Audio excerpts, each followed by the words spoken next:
here are my 2 points. 1, if you're buying, and number 2, if you're selling, if you're not quite sure where to start. Thank you for doing a good job as always, and your analysis is spot on. Talk to Dan Gemus and his team. Find them at dangemus.com. And now, filling in for Dan Gemus, your host, Joyce Blackmere.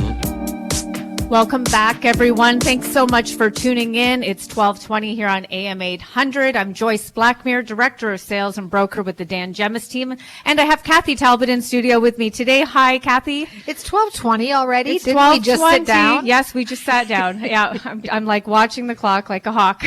I know. We have to do things on time. Yeah, making sure we don't go over or get off topic. Good luck. No, yeah. Good luck with that.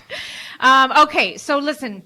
Settling for a smaller home isn't always about a sacrifice or moving to a smaller home, because it's about lifestyle, right? It's about living practically, enjoying the space that you're in, and aligning with your long-term goals, right? So sometimes those long-term goals for first-time buyers is settling for something smaller so that they can move into something bigger. Right. Sometimes those long-term goals are downsizing into something smaller for simplicity and just enjoyment of life as your we were just talking about our household starting to, our households shrink, right? Kids move out, kids do different things. So you don't need as much space necessarily as the years go on. And that's a really sad topic for me, for sure. So we're going to talk about hopefully 20 benefits of downsizing or settling for a smaller home. We're probably not going to get through all 20. Let's be real, but we're going to try. Okay, so number 1 on the list is lower monthly costs. Smaller homes typically come with a reduced mortgage payments, lower property taxes, and decreased utility bills, allowing for a little bit more financial flexibility. Absolutely. Yeah. Reduced maintenance is number 2 on the list. With less square footage, you'll spend less time and money on cleaning, repairs, and general upkeep. That's right. Mm-hmm. Number 3, decluttered living. Big one. I'm back and forth on this one. Decluttered living. Downsizing encourages you to streamline your belongings, creating a more organized and stress-free environment. 100%. I just wonder, sometimes you see smaller homes and there's a tremendous lack of storage. So, I don't know. I envision stuff. Things get collected over time, right? I don't know. Decluttered living is number 3 on the list, though. Number 4, energy efficiency. Smaller homes are often more energy efficient, lowering heating, cooling, and overall energy consumption. Mm-hmm.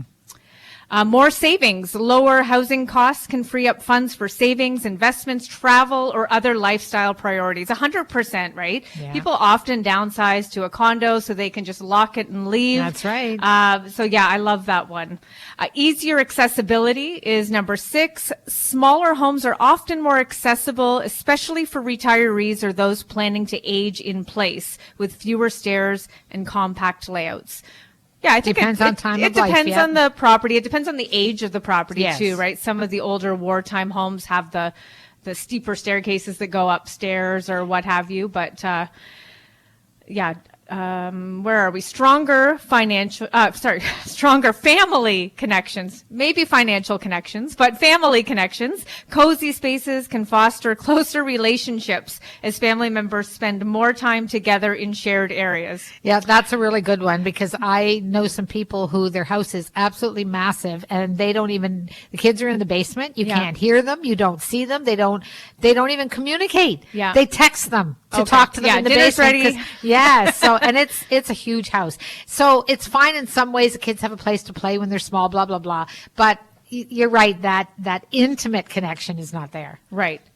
And then the sense, I just envision like family dinners. Like I envision that space where everybody's sitting, everybody's watching a family movie maybe. Yeah. Simpler times, right? Number 8 on the list, speaking of which, is a simpler lifestyle. A smaller home encourages a minimalistic lifestyle, reducing the stress of excess possessions and promoting intentional living. Improved mobility. Downsizing often allows for a move to a more desirable location, whether it's closer to family, work, or recreational amenities. I guess depending on the price, or depending on the price or depending on the exact location. But yeah, it would make sense. You're moving from a larger home to a smaller home, and using the proceeds from the sale of that to hopefully purchase something mortgage free. And if you're just getting started, then being close to work and close to all of those amenities can be really important. It can save you in a lot of different ways as well. Potential for profit. Selling a larger home and purchasing a smaller one may leave you with extra equity to reinvest or use for other goals.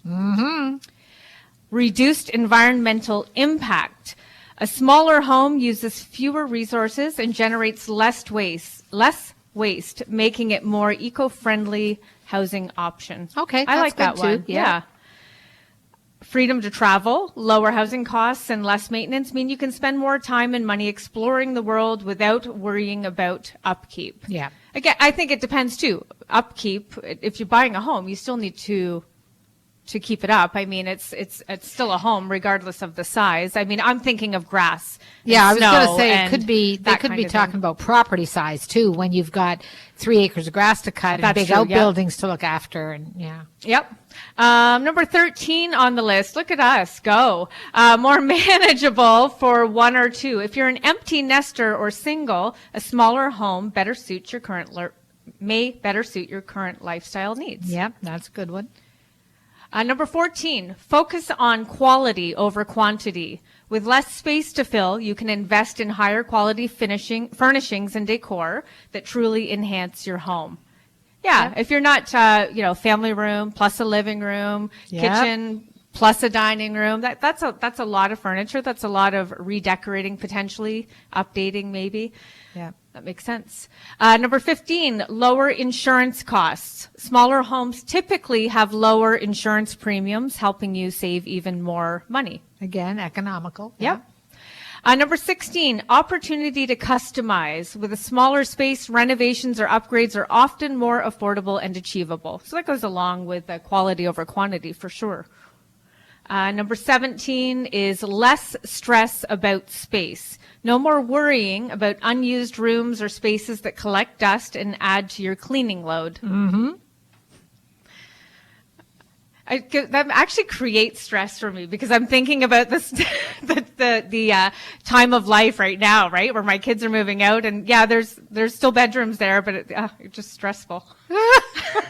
Number 18, closer community connections. Downsizing often means moving to a community that's more accessible and engaging, such as a retirement village or urban neighborhood. I like that one. Greater financial freedom for retirement. For retirees, downsizing can significantly reduce monthly payments, allowing for a more secure and enjoyable retirement. That's a big one. Yes. That's a really big one. And last on the list, oh my goodness, we made it through. A fresh start. Downsizing provides an opportunity to reassess your priorities, create a space that truly fits your needs, and embrace a new chapter in life. Very nice. Yeah, I love that. Kath, is there anything that you would think of that might be missing from the list? I think that more than covers it all. In fact, I found some of them kind of repetitious. A little bit repetitious. Yeah. Yeah, but it covers it pretty darn good. I really like the idea personally of being close to, I love the community connections that they refer to. Being close to shopping, being close to community centers or things like that, being close to just schools, maybe places of worship, whatnot, that creating that sense of community is or maintaining a sense of community as well is really important in my eyes. I love that one. And I really, really do appreciate the savings and the lifestyle. There's the lifestyle effects that it can have on people. There's a lot of younger buyers that are trying to get into the market right now and they're struggling. My observation in many of these cases is that their wish list is a little bit greater than they might necessarily need today. Right. Whereas, maybe that's the future goal. Maybe that's the next step where you get into the market, you start building some equity, you start planting some roots, and then you can start to make decisions when the time comes. that's just some food for thought. That's, where my mind goes, because we know from experience that real estate always, improves. The market always improves over time. It's a very safe investment and, in your future. So I don't know, that's my thought for sure. Yeah. It's just convincing some of these new buyers that they don't need to start out with the $800,000, 3,000 square feet house. Yeah, exactly. Yeah. And I mean, everybody has different goals for different reasons. True. Totally get it. But it is, sometimes it's the stepping stones, and you can flourish as you go through the different transitions through the different phases of life. But that's all I got. That's my advice for you. That was a good list. Okay, well, we're going to take a quick break. When we come back, we have our mortgage tip from the Super Mortgage team. We have Dylan Jabber joining us to give us some advice for first-time home buyers. And we're going to give away a gift card to the Richmond Popcorn Company a little bit later on in the show. And we're also going to tackle a listener question a little bit later on as well. And this is a good time to remind you that if you're thinking of making a move, the Dan Gemus real estate team is always here to help. We cover all of Windsor and Essex County. We'd love to come out and give you a free home market evaluation or just discuss your buying and selling needs in general, whether that's now or just down the road. We're here to help and help you when it's right for you. So you can reach out to us 7 days a week at 519-566-5565. You can learn more about us online at dangemus.com. And so we're going to take a quick break. When we come back, we have Dylan Jabber joining us. There's still more to come here on the Dan Gemus Real Estate Show.